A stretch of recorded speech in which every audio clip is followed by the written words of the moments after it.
The boy with the loud shoes. Everyone heard Amir before they saw him. His shoes slapped the hallway like they owned it. His laugh was sharp. His words sharper. He shoved smaller kids, mocked the quiet ones, collected fear like trophies he never looked at closely. Teachers called him a problem. Students called him worse when he wasn't around. At home, Amir's house was loud too, but in a different way. Doors closed hard. Voices rose, then fell into long silences. No one asked how his day went. No one noticed when he ate fast, like someone might take the food away. So Amir learned an easy rule. If you strike first, nothing can strike you. One winter morning, a new kid arrived, Yusuf. Too thin, too gentle, shoes too clean. He sat alone. Amir chose him the way storms choose weak roofs. At recess, Amir knocked Yusuf's books into the snow. "Pick them up," he said, smiling. Yusuf knelt without a word. His fingers turned red as he brushed snow from the pages. Amir waited for tears, for anger, for anything that would prove he was right to be cruel.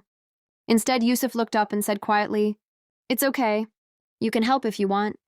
The words landed wrong. They didn't fight back. They didn't beg. They offered. Amir laughed and walked away, but something followed him all day. Not guilt, not shame. Confusion. Weeks passed. Amir kept bullying. It was habit now, muscle memory. But Yusuf didn't change. When Amir tripped him, Yusuf stood and said, "Are you hurt?" When Amir mocked him, Yusuf said, "You sound angry today." Angry! No one had ever named that feeling for Amir. One afternoon, Amir cornered Yusuf behind the gym. "Why don't you hate me?" he snapped. Yusuf thought for a moment. "Because hating you wouldn't help you," he said. "And it wouldn't help me either." Amir shoved him harder than before. Yusuf fell. This time he didn't get up right away. Something in Amir cracked, not loudly, not cleanly, but enough to let air in. He remembered falling once at home. How no one came. He stood there shaking. Then, without knowing why, he held out his hand.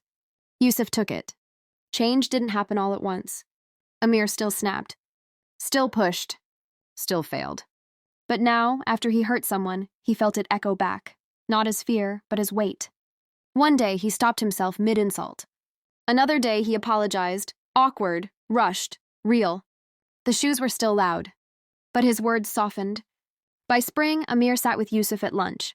Not because he was kind yet, but because he was trying. A teacher once asked Yusuf, "Why did you never fight back?" Yusuf smiled. "Because bullies are usually guarding something broken." Amir never became perfect. But he became aware, and awareness, once born, refuses to be bullied into silence. Years later, when someone asked Amir why he changed, he said, "Because someone treated me like I was more than my worst behavior, and I couldn't unlearn that." And that was how a bully began to heal.